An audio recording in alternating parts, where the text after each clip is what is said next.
주셔서 너무 감사합니다.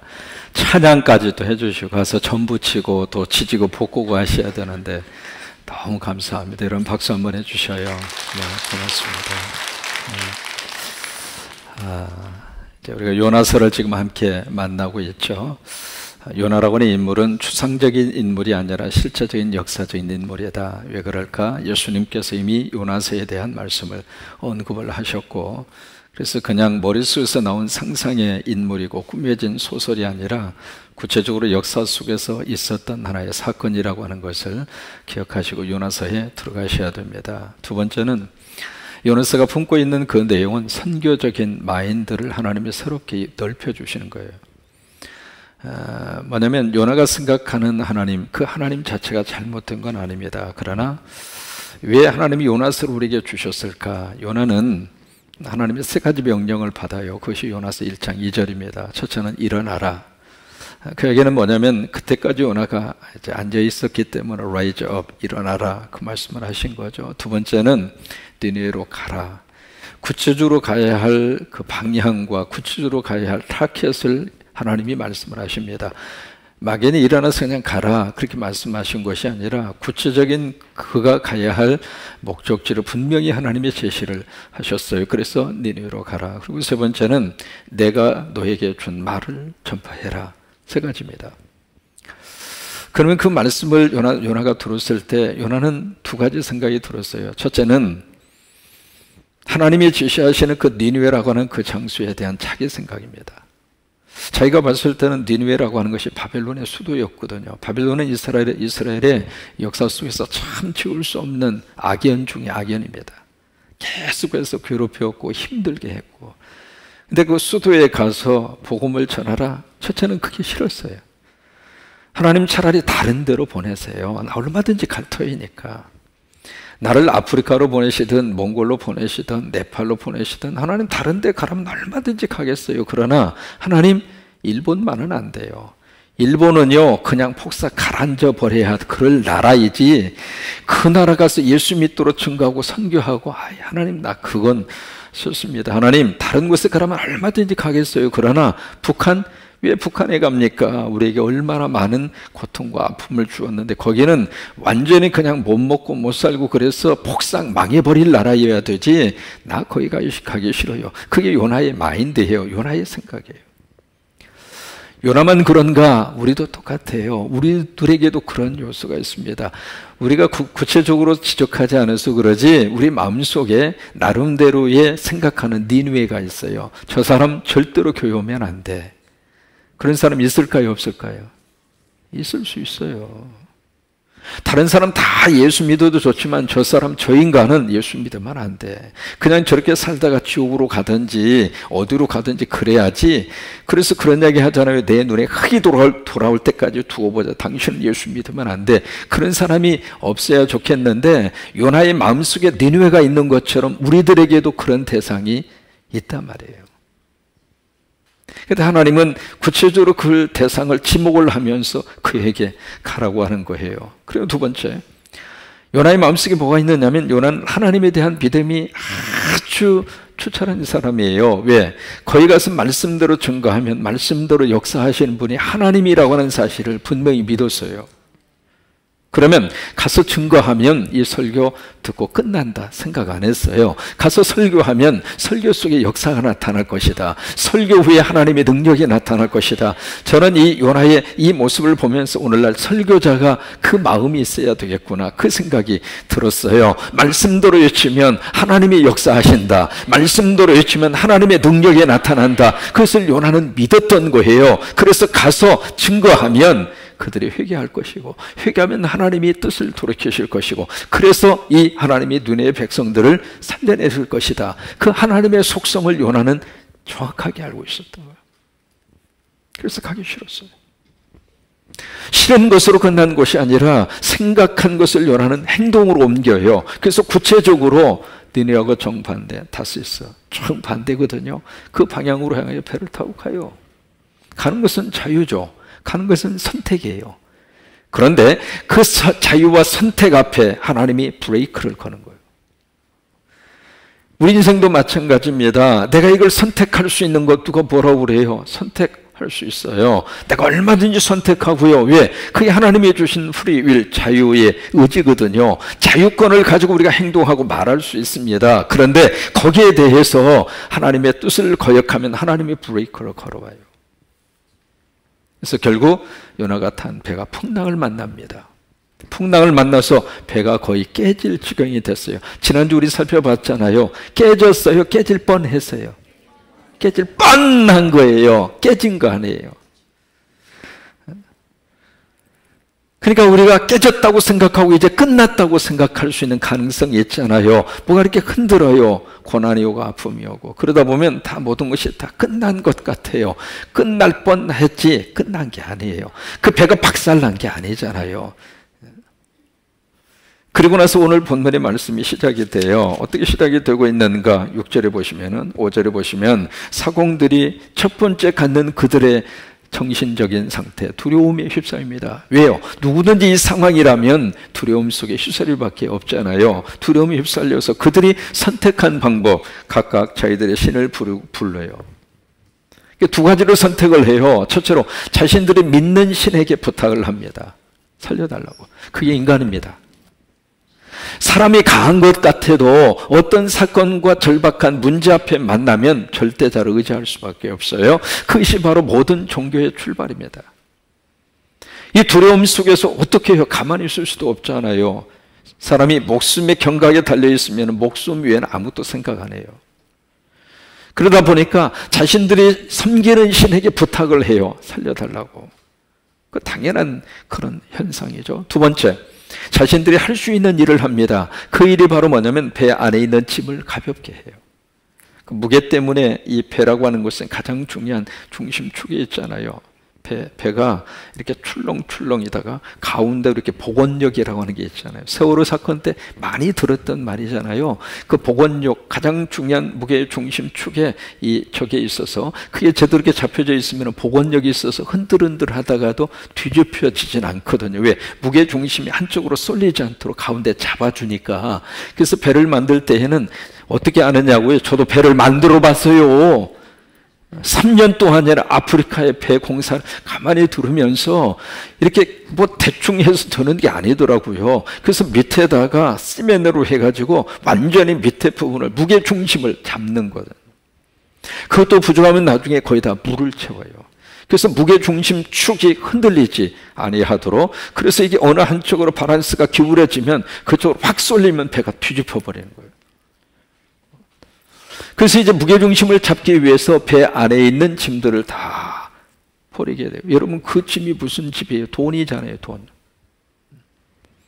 마치 사도행전 27장에 보시면은 사도 바울이 로마로 압송이 돼요. 압송되는데 그 같았던 배가 알렉산드리아 배, 그 배를 타고 가는데 유라굴로라고 하는 태풍을 만나잖아요. 태풍을 만나서 도저히 살 소망이 없으니까 첫 번째 그들이 한 일이 똑같은 일을 해요. 배 안에 있는 짐을 다 버려요. 그러니까 이게 그 자기 돈과 관계된 거잖아요. 근데 그 돈을 그냥 바닷속에다 쳐박아놔요. 왜? 살고 싶은 거예요. 살고자 하는 이 본능적인 욕구 앞에서는 물질도 소용없는 거예요. 일단은 살고 볼 일이에요. 그런 상황들이 막 배 위에서 막 벌어졌는데, 그런데 그 다음에 보면 단어 하나가 나옵니다. 5절에 보시면은 물건들을 바다에 던지니라. 그 단어 하나가 나와요. 요나라고 하는 이름 앞에 무슨 단어가 나오죠?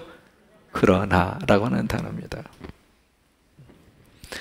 정반대의 모습을 지금 성경이 그리고 있는 것이거든요. 윗동네에서는 지금 막 그런 상황이 벌어지고 있는데, 그러나 누구는, 요나는 참 기가 막힌 표현을 하고 있습니다. 배 어디로 내려갔어요? 배 밑층에 내려가서 누워서 어떻게 자고 있어요?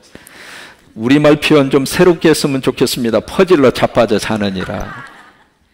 그렇게 표현해야 이 뉘앙스가 맞습니다. 우리는 이 문제만 풀고서 오늘 끝내려고 그래요. 왜? 여러분 집에 가셔서 다 지지고 볶으시고 전도 붙이셔야 되고 그러셔야 되니까. 그러나 요나가 배 밑층에, 그러니까 자신이 내려갈 수 있는 마지막까지 내려간 거예요. 왜? 왜 그랬을까? 우리가 쉽게 생각할 수 있습니다. 거기 가면 하나님이 못 찾겠다 생각한 거예요. 그게 사람의 생각이에요. 어느 때 그런 생각할 때가 있잖아요. 내가 눈 감고 아무것도 안 보이면 아무도 날 못 보고 있다 생각하잖아요. 그렇죠? 그 생각. 지난번에 우리 구역장 설림대학에서 그 이야기 했어요. 겨울에 이렇게 눈이 많이 내리면은요, 어렸을 때 막 꿩몰이를 많이 했어요. 저 동네에서 와 하고 꿩을 몰고, 이 동네에서 막 몰고 그러다가 꿩이 지쳐가지고 재수 있는 사람에게 탁 하고 잡히면 그 꿩 잡아가지고 떡국 끓여 먹고 그랬어요. 왜요? 저도 한 마리 잡아봤어요. 근데 꿩을 이렇게 몰면은 참 재미있는 현상이 나타나잖아요. 암꿩하고 쑥꿩하고 숨는 방법이 틀려요.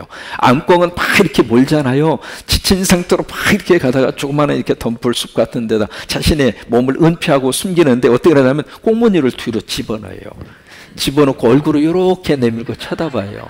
누가 오나 안 오나, 누가 날 잡으러 오나 안 오나, 그렇게 보거든요. 근데 장꿩, 쑥꿩이 있잖아요. 쑥꿩은 막 정신없이 몰면은 그냥 막 도망가다가 이만한 수풀 같은 거, 덤풀 같은 거 있으면 대가리부터 갖다 쳐박아 넣는 거예요. 왜? 머리 집어넣으면 자기는 안 보이잖아요. 안 보이니까 넬롱 날 잡아봐라, 나 숨어있다. 근데 뭐예요? 다 보이는 거예요. 지금 요나가 그런 심리 현상이에요. 밑바닥에 내려가 있으면 아무도 못 보겠다, 그렇게 생각하고 배 밑창에 내려갔어요. 그 다음에 두 번째로, 요나가 잠을 자는데 어떻게 자고 있습니까? 깊이 자고 있어요. 여러분, 이 성경에서 잠에 대해서 두 가지로 말씀을 하세요. 첫째로, 여호와께서 사랑하는 자에게는 뭘 줘요? 잠을 줘요. 그러니까 지금 요나 입장으로서는 너무 귀한 하나님의 복을 받은 거예요. 그냥 잠이 아니라 숙면을 지금 취하고 있잖아요. 숙면. 근데 요나가 시도 때도 없이 자면 안 된단 말이죠. 근데 요나가 지금 이 상황에서 잠을 자고 있어요. 이 잠에 대한 이야기하면 이 설교자로서 참 떠오르는 예화가 있습니다. 어느 권사님이 앞자리에 앉으셔가지고 계속 조는 거예요. 한두 번 조는 게 아니라 습관적으로 계속 상습범이요. 그냥 앉으면 조라, 앉으면 조라. 그러니까 이 목사님이 이렇게 신경이 쓰여지게 된 거예요. 하도 신경이 쪄서 한 번 참고 두 번 참고 그러다가 어느 날은 목사님이 뚜껑이 열린 거예요. 열려가지고 그 권사님 옆에 있는 집사님, 그 옆에 권사님 좀 깨워줘. 깨워! 그냥 설교하는데 자빠지하고 말이야. 깨우라고. 그러니까 그 옆에 있던 집사님이 속으로 한마디요. 잠은 지가 재워놓고 나보고 깨우라고 그래. 아니, 설교를 어떻게 했으면 졸고 자빠졌게 만드느냐고. 설교자 책임이 크잖아요. 한성가라는 목사님이 계셨어요. 얼마나 성질이 많이 불같은지. 교인들이 뭐 잘못하고 저기 하는 것을 봐주지를 못해. 좀 봐주면 어디가 덧나? 그래가지고 그냥 눈앞에서 그냥 지적을 하고 막 호통을 치는 그런 목사님이 계셨는데, 한 번은 할머니 한 분이 딱 앉으시더니 또 꾸벅꾸벅 인사를 하시는 거예요. 그러니까 이 목사님이 주무시지 말고 설교 들으세요. 근데 이 목사님이 설교를 하면 또 길어. 또 하나 재미가 있으면 좀 들어줄 만한데 내가 들어도 조금 거시기해요. 그러니까 지루하기도 하고, 아니 좀 저기 하면 짧게 하든지. 왜냐면 다 알아들으니까. 그래서 오늘 짧게 하려고 그래요. 근데 설교도 길지, 설교도 재미가 없지, 그러니까 졸지. 막 졸고 있으니까 목사님이, 성가라는 목사님이 그냥 할머니 말이야, 일어나라 말이야, 그냥 눈 좀 뜨라고 말이야, 설교 들으라고. 눈한테 말해, 눈에다 고춧가루를 확 풀어버릴 거라고 말. 목사님이 그랬어요. 그러니까 이 할머니가 자다가 졸다가 이게 무슨 상황인가 싶어서 눈을 떠보니까 그런 상황이 벌어졌네. 얼마나 무안해. 공개적으로 창피를 당했으니까. 그러더니 할머니가 손을 딱 들고, 목사님 나도 할 말 있어요. 왜? 그 할머니도 항성가를 하거든. 이 교인들이 갑자기 긴장한 거예요. 도대체 지금 이게 무슨 상황이냐, 목사하고 할머니하고. 그러니까 할머니가 딱 하는 말이, 목사님 나한테 뿌릴 고춧가루가 있으면 목사님 설교에다가 뿌리세요. 맛있게 좀 해서 달라 그 말이요. 맛없는 거 주면서 좋으냐고 왜 그러냐 그 말이죠. 잠이 하나님이 주신 거룩한 축복인 것만은 사실이에요. 바라기는 여러분, 하나님이 주시는 숙면을 취할 수 있게 되기를 바랍니다. 숙면을 취하시려면 몇 가지 하셔야 돼요. 첫째요, 주무시기 전에 화를 내지 마세요. 화를 내고 주무시면 숙면 보충합니다. 또 주무시기 전에 남에 대한 험담을 하지 마세요. 좀 잘만 하면 옆에서 여보 왜 그 김 집사가 당신 10대? 그리고 그때부터 이 사람이 아주 복잡해. 왜 김 집사가 한두 사람이 아니야. 그때부터 머리가 막 돌아가는 거예요. 어느 놈의 김 집사가 말이야 나를 10kg를 내가 뭘 잘못했다고. 그 김 집사가 아닌가? 그럼 이놈의 김 집사인가? 그놈의 왜 김 집사는 왜 나를 10kg를 뭐가 생긴다고. 그래서 말이죠, 한참 그 생각하다 잠을 들면 잠에 악몽을 꾸는 거예요. 이상한 김 집사가 엉 하고 나타나가지고 잠을 설치게 만들고. 여러분 주무시기 전에는 험담하시면 안 돼요. 또 세 번째, 숙면을 취하시려면 주무시기 전에 잡수지 마세요. 잡수시면 말이죠, 위장 속에 들어가잖아요. 그럼 위장은 본능적으로 위장의 자율신경이 움직여요. 소화를 시키려고. 그러면 밤새도록 위장님은 애를 쓰시는 거야. 나는 코를 비틀어지고 자빠져 자고 있는데 사람이 위장도 쉬어야지. 위장도 쉬어야지. 이게 쉬지 못하고 그리고 나서 아침에 일어나면은 피곤한 거예요. 또 하나, 숙면을 취하시려면은 머리가 시원해야 돼요. 머리가. 그러니까 머리는 시원하게 하셔야 돼요. 머리를 뜨겁게 하면은 아주 피곤이 풀리지가 않아요. 그 다음에 숙면을 취하시려면 반드시 얼굴은 내놓고 주무세요. 얼굴을 뒤집어 쓰는 사람은 강도밖에 없어. 그러니까 얼굴은 내놔야 돼. 얼굴을 뒤집어 쓰면 산소가 부족해요. 산소가 부족하면 숙면을 취할 수가 없어요.